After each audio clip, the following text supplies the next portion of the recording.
Welcome to Inside the Summit League.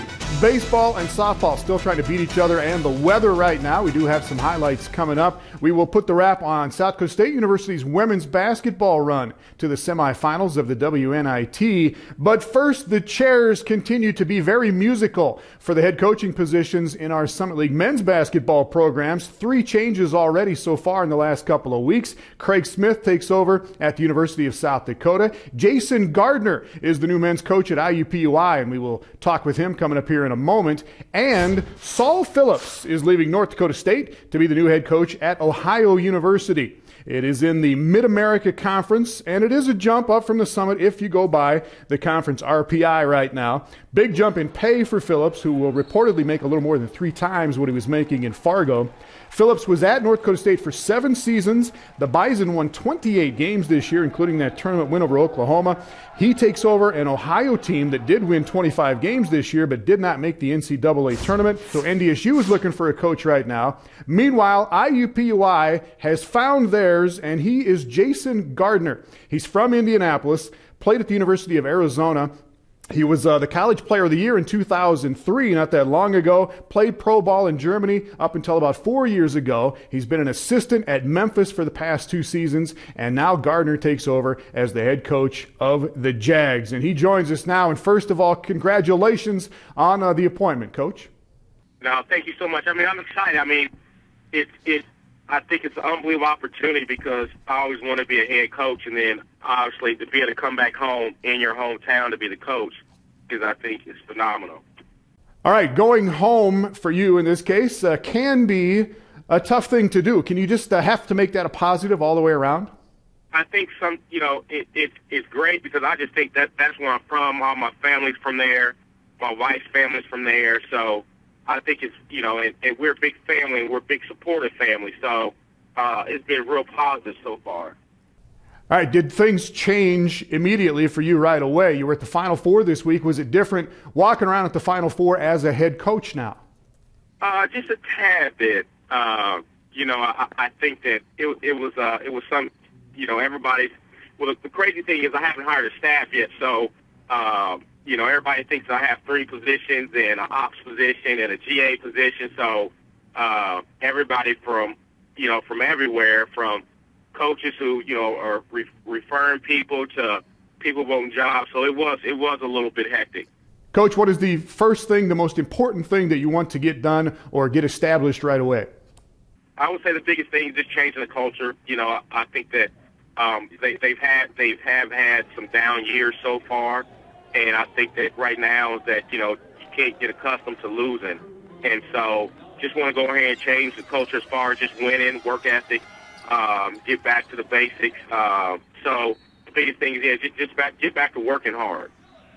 In the press conference, when you were introduced, you talked about the 50-50 ball, among other things, but that's just kind of a simple thing to get going right away, right?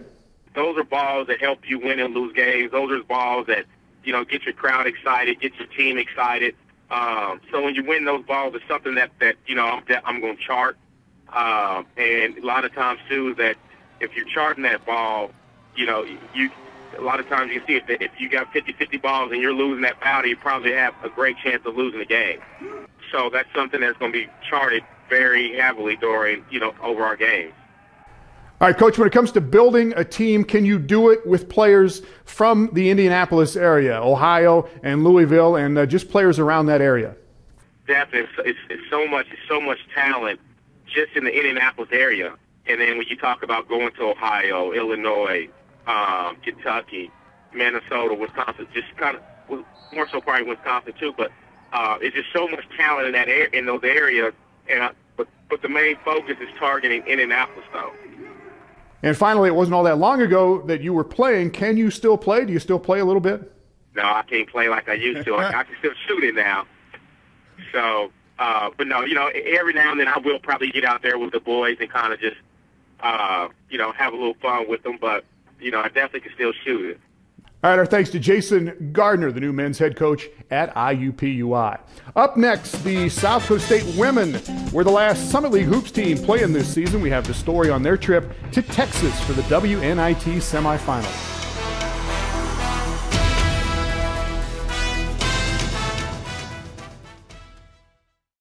This isn't an epic sports commercial.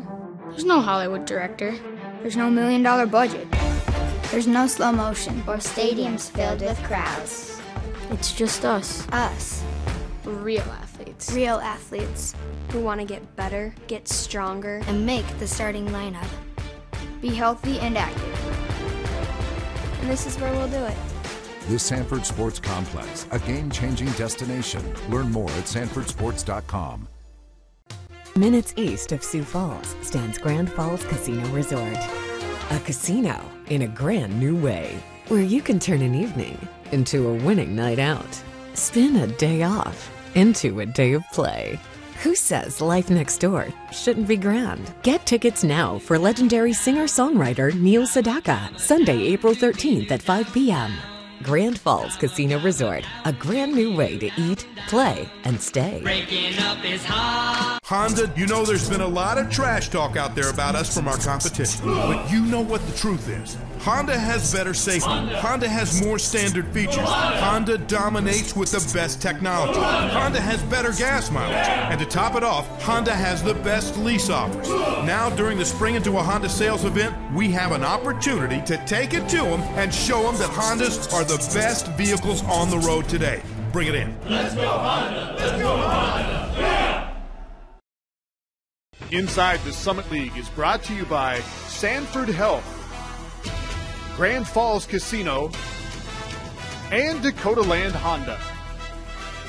Welcome back. Well, 8 Summit League basketball teams made the postseason this year, 4 men's and 4 women's, and the last one standing was the South Dakota State University women, who won their way all the way to the semifinals of the WNIT. David Brown was on the road with the Jackrabbits in Texas. Welcome to the Don Haskins Center on the campus of the University of Texas, El Paso. Now, up until Wednesday's WNIT semifinal game, this stadium had never sold out a game. But that all changed as more than 12,000 packed the seats for the UTEP Miners semifinal matchup against South Dakota State. The lines were out the door of the Don Haskins Center, but the Jacks were hoping to keep rolling past UTEP and its fans in the WNIT semifinals. And things could not have started any better. Gabby Bover nails the first shot of the game, and the Jacks are up 3-0. A few possessions later, nice ball movement down low to Mariah Claren for the lay-in. SDSU's now up 4. Then off the steal, the ball will eventually find its way to Megan Watashik, who uses some nifty moves to get the easy bucket. The Jacks made their first 6 shots of the game, and now they're up 5. The Miners would keep things close for the next 10 minutes. Check out the spin move by Jenzel Nash as she makes the highlight reel lay-in. UTEP's only down 2. But things were just going SDSU's way in the first half. Clarissa Ober has trouble picking up the loose ball, but somehow gets it to Tara Heiser for 3. The Jacks' lead is back up to 5. SDSU would continue to move the ball well. Nice pass from China Stevens to a cutting Carrie Young for 2. Later, the Jacks are in transition as Bover finds Watashik for 3 from the elbow. That gave SDSU its largest lead of the game at 9. But that's when the Jacks got cold and the Miners kept digging away. Nash drives left and hits a tough leaner over Claren. UTEP's only down 30-26 at halftime. Second half, the Miners come out sharp. Leading scorer Kayla Thornton hits the 3, and the SDSU lead is down to 1. Then on the ensuing possession, Thornton steals Hannah Stropp's pass and goes all the way in for the easy 2. The Miners take their first lead of the game at 31-30. A couple of minutes later, UTEP increases its lead. Christine Vitola nails the 3 at the top of the key. The Miners went on a 13-0 run between halves, while the Jacks went scoreless for more than 8.5 minutes. But SDSU would fight back and retake the lead. Steph Pollock stops and pops from the elbow, and AJ calls a quick timeout as SDSU's up 41-40. UTEP retakes the lead on this nice bounce from Nash to Vitola down low. Miners now up 42-41. Later, SDSU regains the upper hand. Pollock uses a screen from Clarissa Ober to nail the 3. There were 15 lead changes alone in the second half.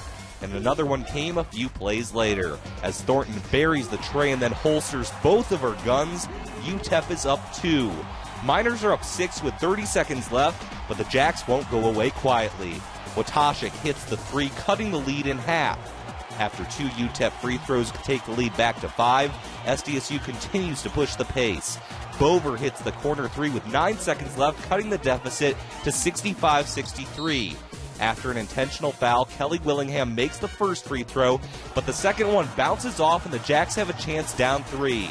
Pollock takes it up, fakes out the defender, gets a clean look for the tie, but it bounces off the front rim, and that's how it ends. A back-and-forth affair winds up with the Jacks on the wrong side of the scorebug, as their hopes for a WNIT championship end in El Paso, Texas, with a 66-63 loss to UTEP. I just think it's kind of a good reintroduction to what postseason can be, a reintroduction to what Frost can be like when you get that kind of intensity and energy in there. So I think people that supported our team, whether the ones that came down here or the people that do it in Frost, had a great finish to the year, and we'll remember it for a long time. So the Jacks lose an absolute heartbreaker, 66-63 to UTEP, and their WNIT run ends in the semifinals. Taking a look at some of the numbers for this game, neither team really had much of a comfortable lead throughout. SDSU did have a 9-point lead, 30-21 late in the first half, but the Miners closed that half on a 5-0 run, then began the second half on an 8-0 run, and even head coach Aaron Johnston admitted the momentum started to swing a little bit. The game wouldn't have been decided there, but we missed 3 layups in that first half, point-blank layups when we were up 4 or 5. That could have pushed it to easily 10. It wouldn't have won the game for us right there, but it would have been a little bit more of a push, and that just kind of kept them in, kept them hanging, and we missed a couple in the second half too, and that was the difference. But you know, and they're good defensively too. Just disruptive, take you out of your rhythm. I just think we weren't making shots. We were taking some quick shots. They got us a little fast in our offense, and you know, I just think taking some quick shots right away didn't help us. I think they probably just became more aggressive. They were aggressive and they were taking it at us, and I think we probably got a little passive too. Just like it's always been for the Jacks all season, it was a very balanced scoring attack. Megan Watashik was the only one in double figures, and she led SDSU with 14 points. Taking a look at some of the other numbers, Strop had 8, Claren had 7, Bover had 8, Steph Pollock had 7, China Stevens had 6, Tara Heiser had 7 off the bench. Another very balanced scoring attack, but they couldn't quite get over the hump against UTEP. Now, they were down by about 5 with a minute to go, but they kept battling and battling. Gabby Bover and Megan Watashik hit a couple of threes, and then off of a missed free throw with about 10 seconds left, Steph Pollock had a chance to tie the game for the Jacks. That one will probably stick with me for a while. Yeah, I had a really good look. I mean, defense was right there, that whole thing. Wished it to go in, and it didn't. I don't know if we'd want anybody else taking that 3 at the end. That's what I mean. If we didn't turn it over, we got good looks. It wasn't a matter of finding shots. He just got a little bit rattled and had a few too many turnovers. And that potential tying 3 would end up being Steph Pollock's very last shot as a member of the South Dakota State Jackrabbits. A tough way to end it, and as she admitted, it's a shot that's going to stick with her for a long time. Breaking down the numbers a little bit more, one of the biggest discrepancies and one of the things that AJ talked about before the game was limiting UTEP's ability to go to the free throw line. However, that did not get accomplished as the Miners shot 17 more free throws than the Jackrabbits. We've been on both sides of those where you shoot a lot of free throws and your opponents don't, and we've been on it this way too. It's just hard to win when it's that way, that's for sure. But I don't know that it was unfair at all. And of course, one of the factors in the game was the crowd. More than 12,000 screaming fans. It was a great crowd. It was raucous the entire time. Lots of noise being made. There were a handful of Jackrabbit fans scattered among the sea of orange here at the Don Haskins Center, but they couldn't really make much of a dent in the noise as UTEP does prevail over South Dakota State 66-63 in the WNIT semifinals. So what's next for South Dakota State? Well, they lose 3 seniors, Steph Pollock, Hannah Strop, and Tara Heiser, but they have a good group of high school seniors coming in, and that includes Mitchell standout Macy Miller. So a lot to look forward to, and afterwards, even Aaron Johnston admitted that while it was disappointing not to make the NCAAs, this WNIT run is nothing but good for the program. We had really a special year, the kind of year that you don't get to have all the time, the kind of year most people would trade for in a second. To get to play in an atmosphere like this, to get to play in our atmosphere at home, just great memories. I thought those seniors left a wonderful legacy, something that other seniors will have to try and surpass or live up to. So just a lot of positives from what they did this year. It's just, I'm so blessed to be a Jackrabbit. So blessed to have these group of girls and coaches and fans and family that I now have and will forever have. That's pretty cool, pretty special. It's just, I'm just going to miss the memories. And so South Dakota State season does come to an end here in El Paso, Texas, with a 66-63 loss to UTEP in the WNIT semifinals. For Inside the Summit League, I'm David Brown reporting from El Paso, Texas.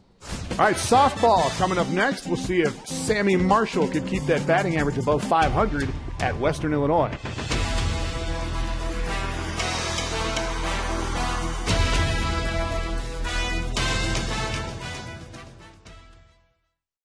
Since 1982, the Summit League has been achieving excellence. Beyond providing a quality education to more than 120,000 students, the league continues to strengthen its reputation of being nationally competitive in athletics.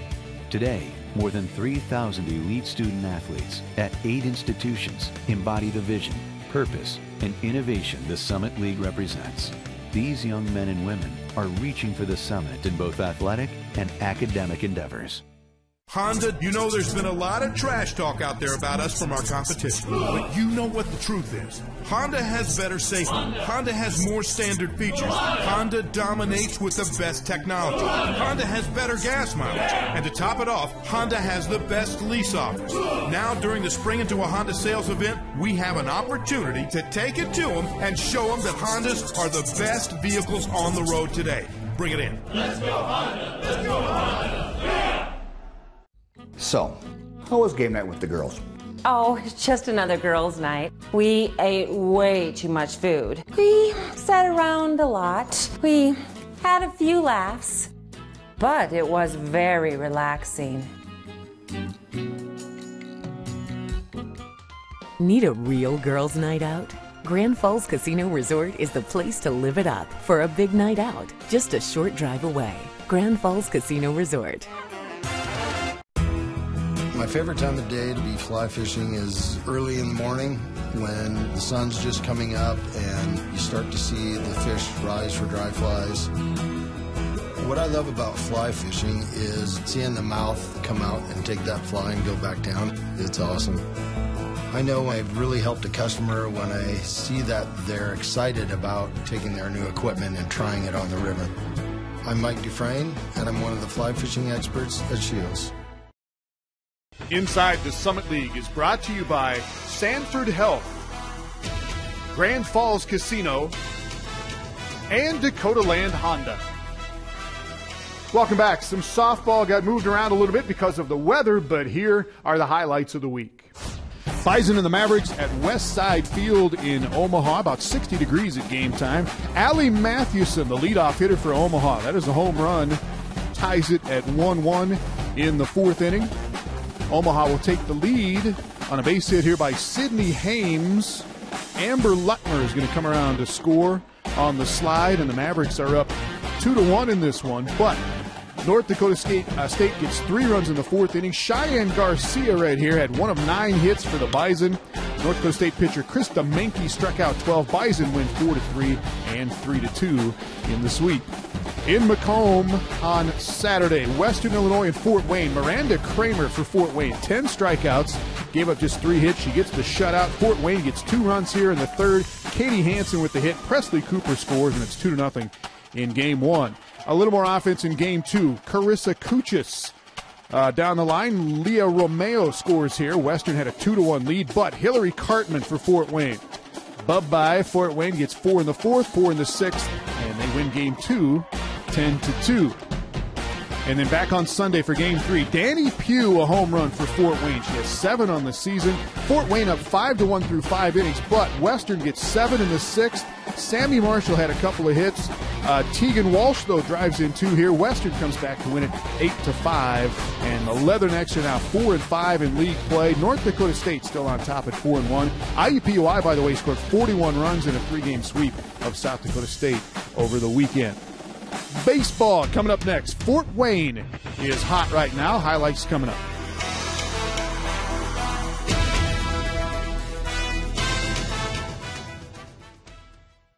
Honda, you know there's been a lot of trash talk out there about us from our competition, but you know what the truth is. Honda has better safety. Honda has more standard features. Honda dominates with the best technology. Honda has better gas mileage. And to top it off, Honda has the best lease offers. Now, during the Spring Into a Honda sales event, we have an opportunity to take it to them and show them that Hondas are the best vehicles on the road today. Bring it in. Let's go Honda! Let's go Honda! Yeah!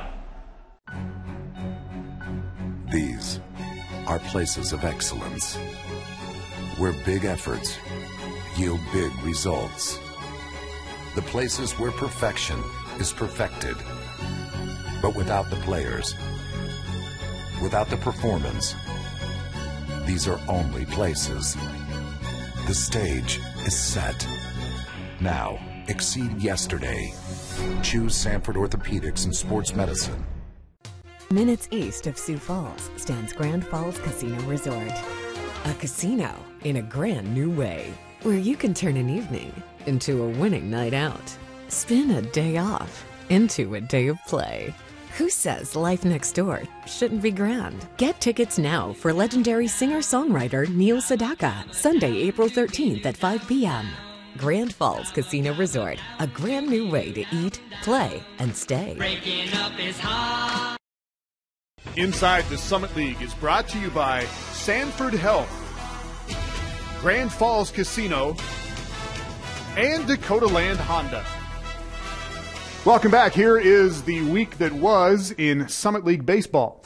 Start in Omaha, where the Mavericks are the preseason pick to win the league this year, but Fort Wayne swept them on Saturday. Shane Trevino drives in Carter DeBow there. Fort Wayne up 2-1 in the third. Omaha gets one back here in the bottom of the third, though. Alex Schultz drives in Cole Gruber. Greg Kaiser leads off the sixth with a home run here. He homered in both games, and the Dons win game 1 4-3, 10-6 in game 2. So Fort Wayne, a 7-game winning streak at South Dakota State on Sunday, but Adam Bray cooled them off. 11 strikeouts for him. He leads the league in strikeouts right now. Fort Wayne got to him for 1 run in the third. Shane Trevino, again, one of his 2 hits. Carter DeBow scores the only Fort Wayne run, though. Tied 1-1 in the fourth. Here is the go-ahead. Tyler Shannon with a 2-out pop to third. Reed Clary comes all the way around from second. Jacks win 2-1. Fort Wayne took game 2, though, 9-5. Back to Omaha on Sunday for the Mavs and Western Illinois. Chris Tashita for Western. That's a double. Jake Moore going to come around to score. Brent Turner will follow him across. Western Illinois up 3-0. But Omaha takes game 1 here. Clayton Taylor, one of the league leaders right now in RSBI, drives in. Alex Schultz comes sliding in here. Mavs get 3 in the second. They will get 3 more in the third, and they win game 1 7-3. Western won game 2 on a 5-hitter by Tyler Willman. He is the player of the week, by the way. So here are your standings. Fort Wayne jumps on top by going 3-1 on the weekend. Fort Wayne and Western Illinois will play each other 4 times coming up this weekend. We go to Indianapolis next in our campus spotlight.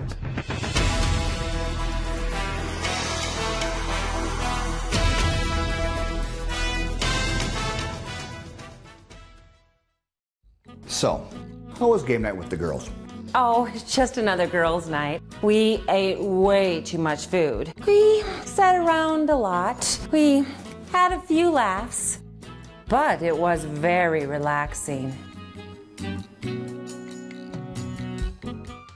Need a real girls' night out? Grand Falls Casino Resort is the place to live it up for a big night out, just a short drive away. Grand Falls Casino Resort. Honda, you know there's been a lot of trash talk out there about us from our competition, but you know what the truth is. Honda has better safety. Honda has more standard features. Honda dominates with the best technology. Honda has better gas mileage. And to top it off, Honda has the best lease offers. Now, during the Spring Into a Honda sales event, we have an opportunity to take it to them and show them that Hondas are the best vehicles on the road today. Bring it in. Let's go Honda! Let's go Honda! Yeah! This isn't an Epic Sports commercial.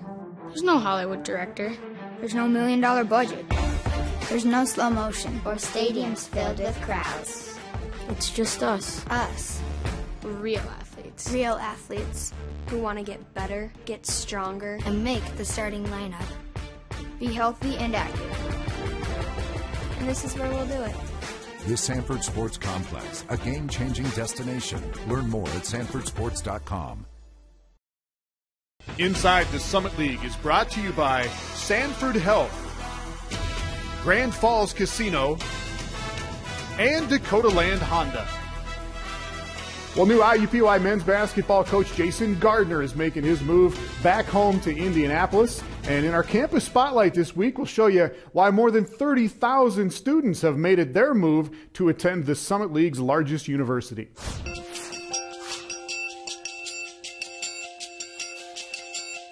Students here at IUPUI come here in part because of our international and national reputation for civic engagement and service learning. They also enjoy getting out and getting involved. This is part of this generation.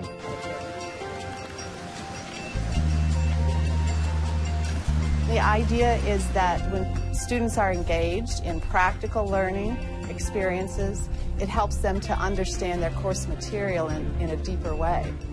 It's meshing education with real life experience and with the community. You know, you have to basically give back, and either way, you know, both hands work together, you know, and that's basically it's coming together as a team. I am convinced that it's through experience, it's through interacting with others, it's seeing things for the first time, it's getting your hands dirty, from one-time service experiences like on Martin Luther King Day or our United Way Day of Caring, where groups of students will go out. They may work at the animal shelter providing care for animals just for the afternoon, or they may be doing tree plantings, that kind of thing. Then they would go to more intensive involvement through our service-based scholarship programs, where students are engaged all year at a community organization. In almost all of our schools on campus, we have service learning classes from the freshman up through graduate programs. We have a range of students, starting with medical students, but we have law students and dental students who are providing clinical services in the Neighborhood Fellowship Church, which is located on the near east side of the city. Pastor Jim has always been wonderful and has always helped us understand what an impact we're making, and to help us understand that we're always partners with the community, that we're not coming in to provide services, but rather we're learning from them, and together we're making an impact on the community.